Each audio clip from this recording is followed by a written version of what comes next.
Hello everybody, welcome to the Cultural Studies modules in ENG Pathshala. This is Pramod Kenar of the Department of English, University of Hyderabad. Today we'll be looking at a lesson in audience and reception studies. When we use the term audience, what do we understand by it? What is reception? Now, this sounds as though it is directly about, say, just film audiences. But for cultural studies, it has a lot more significance than a number of people sitting and watching a film. The audience is the spectator to a set of events. But the audience is also read in cultural studies as a consumer of those events, as a recipient of images, products, meaning, values. Now the question is, why study the audience at all? Is it essential that we know the audience? Because the audience is, after all, just out there sitting and watching a film or a television series or a cricket match. Why is it important? You see, this question or this doubt comes in your mind because we have always thought that the audience is just a large number of people sitting and watching a screen. That is an older model of the audience called the passive audience model. It is no longer valid because we now discover that the question of reception is a two-way process. The media generates images which the audience consumes, but it is the nature of the audience that determines what the media produces.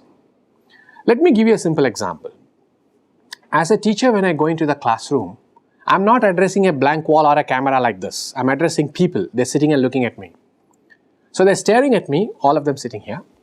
And when I watch their expressions, I say something and somebody does this. What is that supposed to mean? So I look at that face and I say, this person has not understood what I have just articulated. This audience, this bunch of students sitting here, when they look at me puzzled like this, I read that and I say, okay, you have not understood. Let me rephrase what I have said. Now note what I am trying to argue here. This is not a passive audience. When I am delivering something, they are not just sitting there and swallowing it. When their facial expressions change, I modify the content that I am delivering because I want them to understand. That is, the media, the medium of instruction, the content of the instruction changes depending on what the audience is expecting of me. Now this is live audience, all right? You will say that does not apply to films because they are the director, the producer, they are not watching the audience. Partially, that's true. The active audience model in reception studies within the larger framework of culture studies notes that audience feedback mechanisms are absolutely crucial in determining the content of any cultural production. What do we mean by this? Some of you might be aware of things like TRPs, feedback forms. If you go onto websites, there is a ticker counter, how many hits, how many downloads for, if you go to scholarly journals that university teachers are looking at, it tells you this article was downloaded 150 times. So suppose I'm looking for something on the current debate in, say, about Kohinoor. There's an article on Kohinoor and below that there's a line, 35 downloads. 150 views. So I say immediately, that must be important. That's why so many people are reading it. Now, am I being a passive audience? I am an audience determined by, whose responses are determined by what the other audience people have said.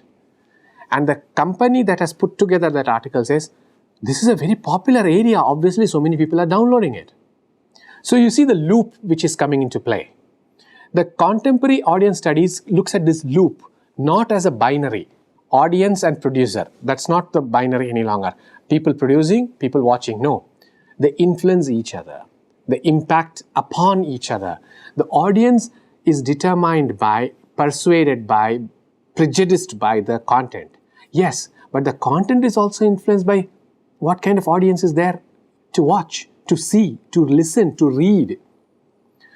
Let me give you a second example. Some of you, if you go to bookstores or regularly check Amazon's website, you will have noticed that the largest selling kind of book now in India is retellings of history, the Ramayana, the Mahabharata, the revisiting of mythologicals. Now, are we reading the Ramayana and the Mahabharata? Are we reading scriptural ancient texts? We are reading actually modern reworkings, retellings of those. Now, when the first books of this type came out from Amish and Ashok Bankar and Devdutt Patnaik, they sold in millions. And the other authors said, this is an important area for us to write. Publishers said we should produce more of these books. Now you see, the audience, the readership base determined the production of further books. This is the active audience model. Now, you will know that on many websites, you are asked to send in your feedback, your opinions. Why? If you buy something off Amazon, Amazon will ask you, how was the Amazon service for you? Was it easy to buy? Was it easy to exchange? You send in your feedback. And they say, oh, you know what? The audience is very unhappy about this aspect of online purchases. We need to modify it. We need to improve the system. Now, that is the active audience model. But why is it important for us to even acknowledge that the audience exists? You see, the media that we follow in cultural studies is no longer just a set of images. It possesses meaning, it influences prejudices, stereotypes, and things like that. The media that we constitute as, say, film or television series are actually, in culture studies, modes of developing ideas, mythologies, and social imaginaries. They are imbued with the kind of anxieties that a culture or community will develop. They also serve as propaganda. They also serve as consumerist persuasive advertisements. Now, if you have followed culture studies lessons over the past few years, you will know that the culture studies emphasis is not on the cultural artifact, but on the process of meaning generation around that cultural artifact, which means meaning is generated by the audience. It's not generated by the product. In other words, why is cultural studies interested in the audience? It is interested in the audience because the direct recipient of meaning, the direct producer of meaning is the audience. As a community reading a novel, as a community watching a film, it's important for us to see what the audience thinks, what the audience feels, and what the audience prefers to watch. In other words, we are thinking of the audience as part of the meaning-making process. This is the crucial part for us. The audience is not the recipient of the meaning-making process alone. The audience is part of, is integral to the meaning-making process. So do not think of the audience as just receiving meaning. No, it actually shapes the meaning. There are various models through which the audience receives and consumes meaning. One is the hypothetical model. The hypothetical model suggests that the film, the advertisement, or political propaganda pushes the drug of meaning into the body. It is like a syringe that injects a certain kind of meaning into the body. Once it enters the body assimilates it, consumes it, and functions according to the drug. Now, think of what we are talking about here. We are talking about the power of an advertisement, the meaning of a sign that gets into the system of the audience, influences it, determines it, defines it. More worryingly, once it gets into the system, it becomes addictive. It becomes impossible to fight it. The model here ensures also that the audience, once injected with this, cannot fight it, cannot resist it. There is no way of saying, I'm immune. Now, you will say, oh, that works only for propaganda. Yes, but you see, we no longer know how propaganda works. Propaganda is insidious, as in it's invisible, it's subtle, it's hidden. Which is why advertisements are called hidden persuaders. They work secretly, secretively. They don't come straight out and tell you, this is a profit-making business, this is wonderful. No, it's something that you are first trained to desire, want to acquire, and then they give it to you. Now, the important thing here is, for political purposes, and I'm thinking here primarily in terms of large-scale propaganda, to persuade an entire country to follow a method is not very easy. Now, you will remember that during the time of Nazi Germany, there was a propaganda ministry. Goebbels, famously, determined every single piece of writing that the Germans were consuming, listening to on the radio, because his job, his task was to persuade the entire German country, the German race, that we should exterminate the Jews, that this is our fatherland and we have utter sovereignty. In other words, how does a country justify war, justify genocide? It can't be done overnight. It can't be done with force, as in you can't threaten people.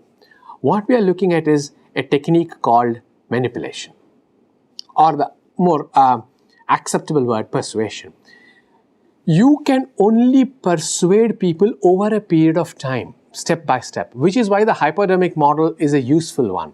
The hypodermic model is useful because it gives you signs, symbols, meaning and values in small quantities, enters it into the system so that we are unable to fight it.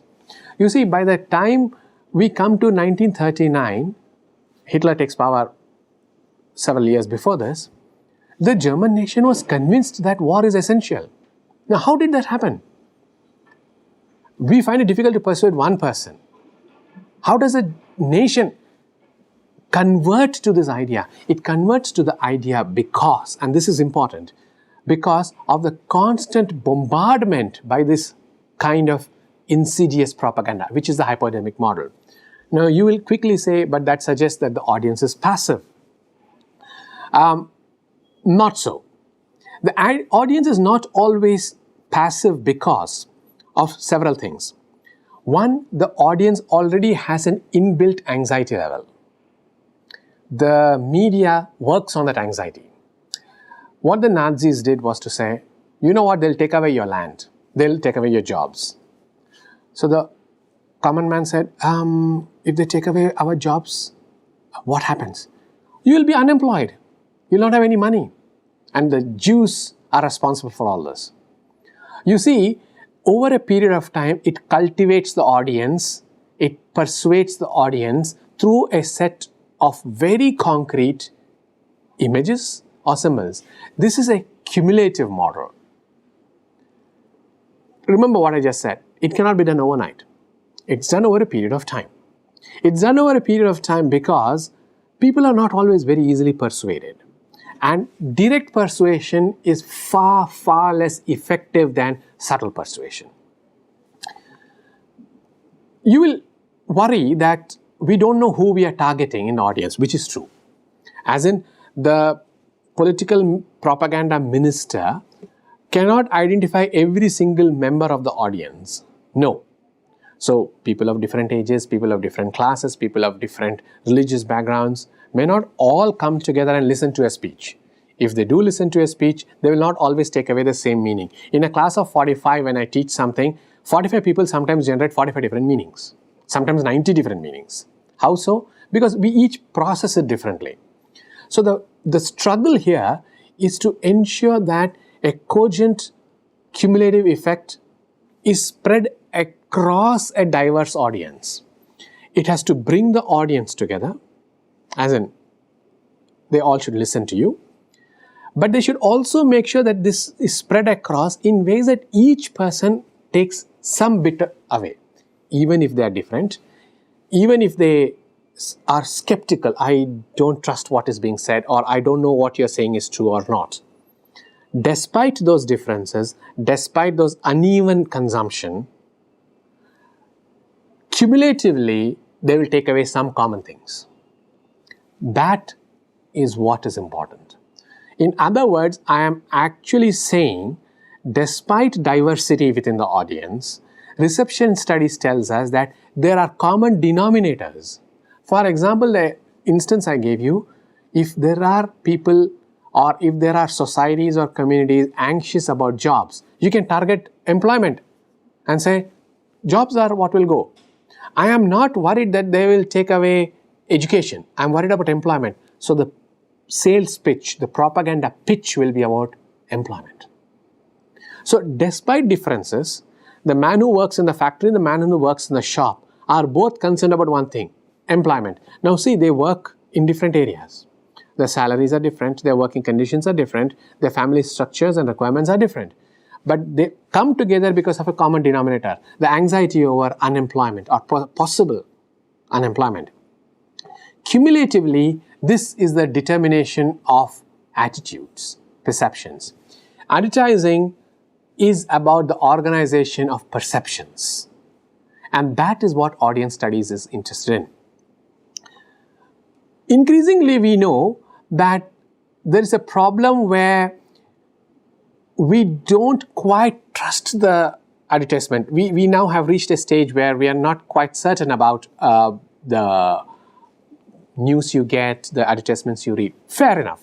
As in, we are not quite sure that we agree with what is going on and we say, oh, that's exaggerated, that's dramatized, that's over-dramatic and all that. Yes, I understand that we all have reached a certain level of skepticism about images, language, and things like that. The point is well made. I understand public insecurity as integral to what we are now. Fair enough. However, you cannot also deny that there will be a large mass of people which remains persuaded. Now, we are speaking as people aware of this. But you see, how many of us are actually aware of the impact it's having over ourselves over a period of time? There is an immediate response, oh, that's terribly violent, that's unacceptable. But over a period of time, that reaches a second order of judgment where your attitudes begin to show shifts. As in, we need to understand that there is a first order of judgment and a second order of judgment. The first order of judgment is, oh my God, that's terrible. That's an instinctual response saying, we are very annoyed with what we are saying, we are very irritated with what we are saying. But over a period of time, the advertisements have generated power. Let me give you an example. If you look at newspaper advertisements for property now, you will see a lot of material and propaganda about gated communities. Now, why are gated communities so popular? Because gated communities are projected as mechanisms of separating yourself from the crowd, and it also instills a sense of security. Now you see, you cannot instill a sense of security without first persuading them that outside the gated community they are insecure.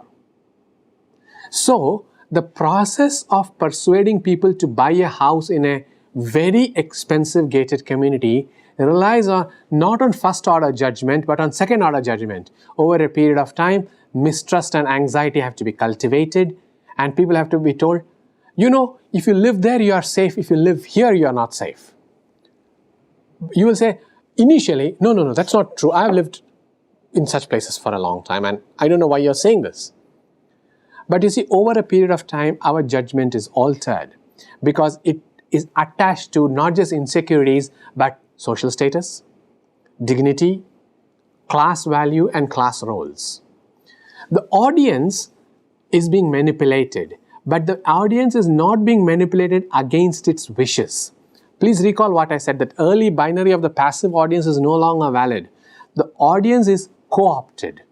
The word works better because we think of persuasion as now a transactional process where we are influenced, but we are also influencing the advertisement.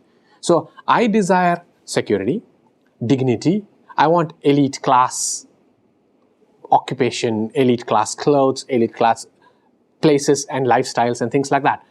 And I'm looking for choices. Where do I go for this? So advertisement says, hey, we know exactly what you're looking for. For your kind of taste, this is the kind of house, this is the kind of clothing, this is the kind of job you need, which we'll sell to you. In other words, this is also a process of naturalization, or sometimes called mainstreaming. That is, it converts the diversity of the audience, the differences among the audience, into some kind of common set of choices which are catered to. So, for instance, the desire for elite occupations, for fashionable clothing, for cultural membership is common. Over a period of time, you share it with the other person. That person shares it with somebody else. So the heterogeneity of the audience is actually erased in favor of a more homogenized cultural space. And now all of these people say, oh, what is the kind of house we need? What is the kind of lifestyle we should follow? Along comes the advertisement. Are you this kind of a person? Here is a house for you. Are you this kind of person? Here is the kind of clothing for you. You see, by converting difference into a saleable thing, by converting difference into aspirations, you mainstream or normalize it so that the product can be sold. That is what the culture studies student is actually looking at. It's the conversion of heterogeneity, difference and diversity into a set of marketing strategies to whom the company, the advertising agent, the manufacturer says, here is our product. Feel free to utilize it. After all, it fulfills all your requirements. In the first place, the requirements themselves were suggested to us by them. The requirements are mainstreamed. They convert us into a group of people with similar likes and dislikes. Now, clearly, we are looking at lifestylization. Mike Featherstone and others have spoken extensively about lifestylization. Our opinions, our requirements, our resistance are always constantly mediated. And our demands about a lifestyle, our demands of any kind of opinion are clearly mediated by extraordinarily powerful modes of persuasion. Now, it's not that as soon as I see a television series or an advertisement, I'm persuaded by it. There's no direct influence that is working here. It's a flow. It's unstable. No media theorist will say there's a direct correlation between this and this. It's very difficult to pin it down. We do know that advertisements persuade us, but these are processes that work over a period of time. And it's now increasingly called a limited effect model for this particular reason. The effect is not right away visible. It works over a period of time. The newspaper editorial, the letters to the editor are part of this cultural apparatus. They are opinion makers. They are opinion persuaders, which tells us, by the way, this is useful. Now, you see, between the media and the audience is the medium. But the medium is itself layered, nuanced. It doesn't come directly to us. There are opinion leaders. Let me give you an example. Suppose you're traveling on a public transport system. And next to you is a person who's reading a book. And you ask, what book are you reading? And this person says, this is the kind of book I'm reading. Why would you like to read it? Then you get into a conversation and you ask, what's your job? And this person says, I'm actually a teacher. Now, the minute the person says this, the book he or she is reading acquires a certain value for you. You are the audience in this conversation, all right? But you're also involved in a transaction. You're evaluating the person, you're evaluating the book. The value of the book depends upon the person who's recommending it to you.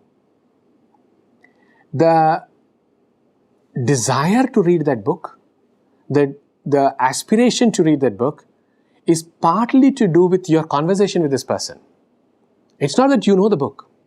You know the person, say, oh, you are a teacher, so you must have some sense about what you should read and what you should not read. So I should listen to your opinion. These are opinion makers. This is what is called the contextual process of mediatization. It is not the medium itself, but the conditions, the social layers through which the medium is in operation. So a speech given in the public park, the speech given by the politician, and the speech given in a film might be having the same words, might have the same tone, but because the contexts are different, they make different sense.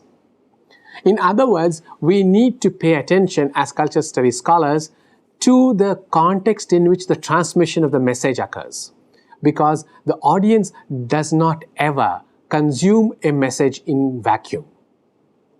The audience is always already informed in some ways, prejudiced in some ways, influenced in some ways. Without this context or frame, there is no way of understanding a message. Which is why audience studies is very particular that they track the class of the audience, the readership and things like that. People like Janice Radway and David Morley, who did the National Television Survey in the early 1990s, looked at the class of people who watch certain kinds of TV serials. Janice Radway, for instance, looked at readers of romance novels. And she argued that the audience is actively shaping the cultural product. That is, Janice Radway is working partly with the active audience model as well. The audience demands the romance, so the publishers publish more romances. It is not an unthinking large mass. Personal identity, class, race, gender, purchasing power, their family background, these are indices. Janice Radway's Reading the Romance was an extraordinary book because she demonstrated that it is not the publisher alone who determines the content of the romance. It's the audience that demands a certain kind of romance. David Morley's the nationwide television survey also looked at television consumers for this reason. Now, in all this, what is it we are looking at? We are looking at the audience shaping the content. Reception studies is therefore interested not in the binary between producer and audience. It's interested in the transaction between the producer and the audience. Let me quickly summarize what we have been talking about. When the audience seeks a certain use of a product, desires a certain meaning out of a product, it wants gratification. It demands utility. The consumer is saying, I want this use. I need to be satisfied. The word I used was gratification. The producer puts together a product and puts in certain meanings. Whether the same meaning is available to the audience or interpreted in the audience, we cannot be certain. This was argued by a man called Stuart Hall, who inaugurated the series of studies in culture studies and inaugurated the field of culture studies basically at the Center for Culture Studies at Birmingham University. Stuart Hall published an essay called Encoding/Decoding, where he argued that the audience decodes the message in the a cultural artifact, in the film or whatever it might be. And that decoding involves the psychological condition of the audience, their class affiliations. Remember my example from Janice Radway. In other words, what Stuart Hall was saying is the process of communication between the producer and the consumer has a medium. Yes, the cultural artifact encodes a meaning which has to be decoded by the audience. This decoding is context specific. What are the uses I want of this book? I determine it based on my needs. So whether the producer has given this or not, I should be satisfied that, oh, when I read this book, I am looking for this and I've got it.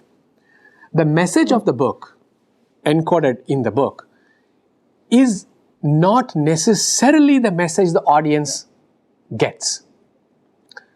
The diversity of the audience generates a diversity of meaning or a diversity of interpretations, because there is no guarantee that we all decode the film or the book in the same way. Now, this cannot be carried to the extreme that all kinds of reading are possible. That's not true. For instance, it will be very difficult to argue that Hamlet is actually a comedy. The text in some ways determines how much of freedom we have in interpretation. But there is no longer any guarantee that the exact same meaning that is encoded will be decoded in the same fashion. This is called polysemy. Polysemy is multiple layers of meaning. Now, I might prefer a certain reading, I may not prefer a certain reading. The producer may have intended something else altogether. I prefer this reading because that is my current need. Now, in culture studies, we also do something else. We also believe that text can be read against the grain. That's called oppositional, or sometimes called in literary studies, dissident reading. Dissident reading is primarily to do with literary studies of the new historicist variety. What it says is, okay, the surface meaning of this particular film or frame is this, but if we examine it closely, there's something else that emerges. There is a politics to it, there's an ideology to it that is not quite what it appears to be. What is being emphasized here is that the act of reading, the act of interpretation, does not always get limited by the text. The act of interpretation depends on what I want to do and what my politics are. In other words, the decoding part can be used to generate oppositional or dissident readings, depending on what our needs are for the moment. This found its biggest expression in screen studies or screen theory, emerging in the mid-70s towards the late 70s and early 80s, primarily to do with the work of Christian Metz and Laura Mulvey. Laura Mulvey, whose work on the audience and screen studies is even today one of the most influential essays in film studies. Mulvey argued that when men watch films, the representation of women in films is read in certain ways. And she spoke of the gaze of the spectator as an always already gendered one. Later, people like Jacqueline Rose would speak about the scopophilic gaze. Scopophilia is actually sexuality in the field of vision. That's the title of Jacqueline Rose's book. And the presentation of the woman as desirable, as a sexual product or sexual object, is what the men want to watch. Now think about what is being said here. It's no longer possible to say it is because there are these women that the men watch. It's because there are men that these women are being portrayed in certain ways. So it's a process that is very interlinked, which is rooted in context. So which kind of women do you want to watch? What is the class of women? What is the age of the woman there? Is context specific. In other words, we are looking here at the influence of contexts like class, caste, religion, money, in the way we ask for certain forms. This means, and this is where it becomes very interesting for us, we have to accept that the ideology of the film, the form of the film are determined not only by the producer but by the spectators. It is the demand by the spectators, by the audience, that generates certain kinds of texts. Therefore, they suggest that we should read the form very carefully. We should locate the audience very carefully. There is no innocent text. There is no innocent audience. The spectator determines the product. Why is it important to study this? Why is it essential to study this? It's important to study this because meaning is not fixed. Meaning changes with the social class, religion, linguistic audience and its nature. That is, the text is not read in the same way because when you look at the ethnography of the audience, each audience consumes it for its own purposes at that particular point in time. There is no way that you can insist on one sole textual reading. There is no guarantee that the audience will read in certain ways. For instance, a novel that is read during wartime generates a certain kind of meaning. In peacetime, it generates an entirely different meaning. You cannot say that this novel will make the same sense from 1900 to 2050. During war years, during peacetime, the novel means different things. So people who do ethnography studies in sociology and media studies are very particular that they track the nature of the audience and their conditions. Now, to go back to the question I asked, why is it important to study this at all? It's important to study this at all because it tells us that the text, the cultural text, is not innocent. 2, meaning is not something that is consumed passively by the audience. 3, meaning is not produced only by the producer. 4, that the meaning put into the artifact encoding need not be the meaning generated by the audience. Audiences vary. There is now a theory of the diffused audience theory, as in we do not know where the audience is diffused audience, how it consumes. What we can accept and understand is meanings encoded by the producer are altered by, consumed in different ways by the audience. When I want to make meaning out of lives being portrayed on the screen, I can only interpret those lives in the way my specific social context makes sense of life. It could be aspirational, as in the portrayal of the rich and the famous will set, oh, those are the kinds of people I want to be. But it's still being decoded in my own context, in the way I want it read. It can't be that everybody can read it in the same way. There is also a question of cultural competence. How we read text. For instance, culture studies scholars will be skeptical about this. The others may not be.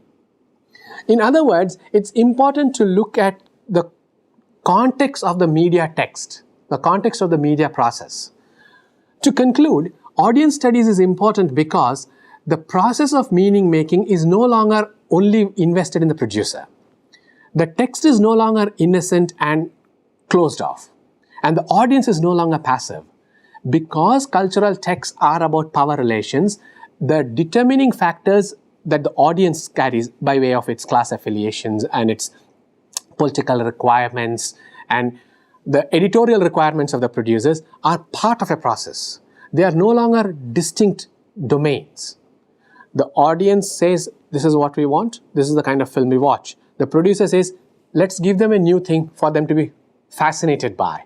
The rise of the superhero comic book, the fantasy, the kind of retellings of epics are not innocent acts by, say, Penguin or Random House.